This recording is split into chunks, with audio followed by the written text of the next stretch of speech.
ओम साईराम. स्वागत आहे पुन्हा एकदा आपल्या साई शिदोरी यूट्यूब चॅनलमध्ये.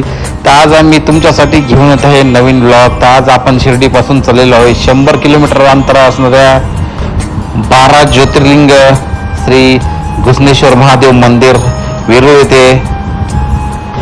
हे संभाजीनगर जिल्ह्यामध्ये येते. तर चला जाऊया आता 12वे ज्योतिर्लिंग घुसनेश्वर महादेवाचे दर्शन घ्यायला. तर आता आपण पोहोचलेलो आहे वैजापूरच्या पुढे. तर चला जाऊया घुसनेश्वर मंदिराकडे. तर आता आपण पोहोचलेलो आहे श्री घुसनेश्वर महादेव मंदिर वेरूळ येथे 12वे ज्योतिर्लिंग चक्रामणीपाशी. तर चला जाऊया मंदिराकडे. तर ओम साईराम. तर आता आपण पोहोचलेलो आहे श्री घुसनेश्वर येथे वेरूळला. तर आपण आता बघणार आहोत पुण्यश्लोक श्री अहिल्याबाई होळकर यांनी बांधलेले शिवालय तीर्थ कुंड यांना भेट देणार आहोत आधी. तर चला जाऊया शिवालय तीर्थ कुंड बघण्यासाठी अहिल्याबाई होळकर यांनी बांधलेले. या तीर्थकुंडामध्ये एकूण 8 देवालय आहे. तर चला बघूया सर्व 8 मंदिरे देवालय अहिल्याबाई होळकर यांनी बांधलेले तीर्थकुंड 8 देवालय. तर समोर बघू शकता महादेवाची पिंड, नंदी, खूप सुंदर असा सुबक असा कोरीव काम इथे तुम्हाला बघायला मिळते. तर बघू शकता चारही दिशाला 8 देवालय बांधलेले आहे. समोरासमोर खूप सुंदर असं नक्षीकाम इथे त्या काळामध्ये करण्यात आलेलं आहे अहिल्याबाई होळकर यांच्या काळामध्ये. तर बघू शकता मागे आहे ते तीर्थकुंड आहे.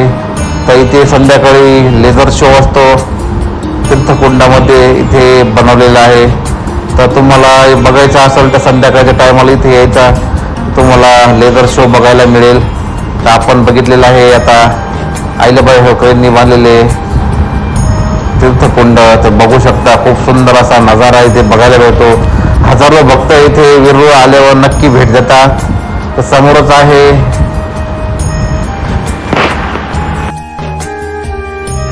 ओम साईराम. तर आत्ताच आपण अहिल्याबाई होळकर यांनी बांधलेले शिवालय तीर्थकुंड बघून आलेलो आहे घुसनेश्वर महादेव 12वे ज्योतिर्लिंग दर्शन करण्यासाठी.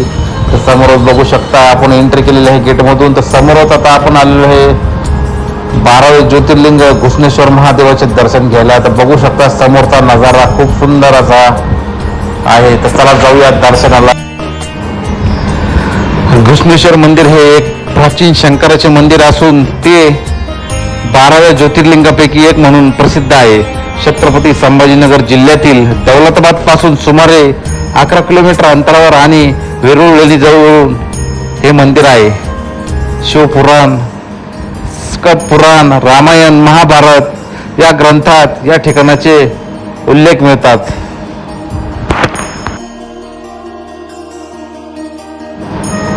मंदिराचे बांधकाम वेरूळ गावातील येलगंगा नदीजवळ हे मंदिर असून शिवाजी महाराज यांचे आजोबा आणि शहाजी राजे भोसले यांचे वडील मालोजी राजे भोसले यांनी या मंदिराचा प्रथम 16व्या शतकात जीर्णोद्धार केला. सध्याचे अस्तित्वात असलेले मंदिर इसवी सन 1730 मध्ये मल्हारराव होळकरांच्या पत्नी गौतमीबाईंनी बांधलेले असून नंतर शिवभक्त अहिल्याबाई होळकरांनी या मंदिराचा परत एकदा जीर्णोद्धार केला. मंदिराचे बांधकाम लाल रंगाच्या दगडामध्ये करण्यात आले आहे. या मंदिराचे नक्षीकाम अवर्णनीय आहे. या मंदिराला 27 सप्टेंबर इसवी सन 1960 रोजी राष्ट्रीय संरक्षित स्मारक म्हणून घोषित करण्यात आले आहे. घुसनेश्वर मंदिराची वास्तुकला. घुसनेश्वर ज्योतिर्लिंग मंदिरात पारंपरिक दक्षिण भारतीय वास्तू पाहता येते. घुसनेश्वर ज्योतिर्लिंग मंदिर परिसरात अंतर्गत कक्ष आणि गर्भगृह आहे. या मंदिराचे बांधकाम 4400 चौरस फूट क्षेत्रावर पसरलेले आहे. घुसणेश्वर ज्योतिर्लिंग मंदिर परिसरामध्ये 5 स्तरीय उंच शिखर आणि अनेक खांब आहे, जे पौराणिक गुंतागुंतीच्या कोरीव कामांच्या स्वरूपात बांधलेले आहे. मंदिराच्या आवारात बांधलेला लाल दगडी भिंती मुख्यतः भगवान शिव आणि भगवान विष्णू यांचे 10 अवतार दर्शवतात. गर्भगृहात पूर्वेकडे शिवलिंग असून तेथे नंदी स्वारची मूर्तीही दिसते.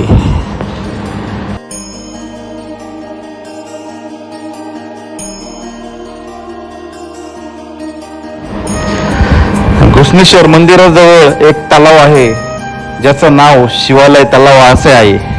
भाविक लोक घुसणेश्वर मंदिरासोबत या तलावाला देखील मोठ्या भक्तिभावाने भेट देतात.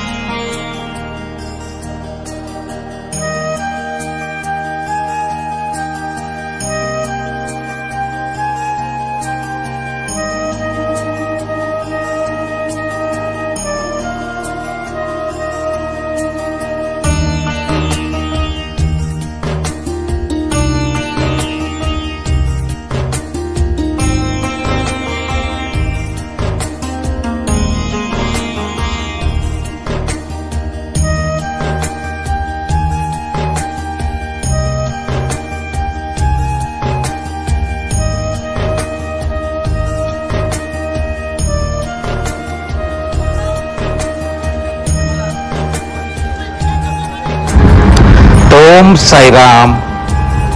तर आजचा ब्लॉग तुम्हाला कसा वाटला नक्की सांगा. व्हिडिओ आवडला असाल तर लाईक करा, कमेंट करा, व्हिडिओ जास्तीत जास्त शेअर करा आणि आमच्या चॅनलला नवीन असाल तर जाऊन सबस्क्राईब करा आणि बेल आयकॉन दाबायला विसरू नका. तर भेटूया एका नव्या पुढच्या व्हिडिओमध्ये. तोपर्यंत ओम साईराम.